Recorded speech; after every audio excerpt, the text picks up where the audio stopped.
Hi guys, let's create a new project. Tap on this button. Select the folder where you have your files. Let's go with this one. Now we are inside our main project. Tap on the top right button, aspect ratio. Select 16:9 for landscape mode. Select the layer, background, add background, blur, adjust the blur intensity,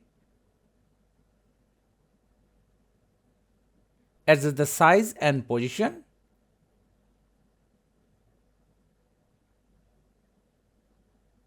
and we are done.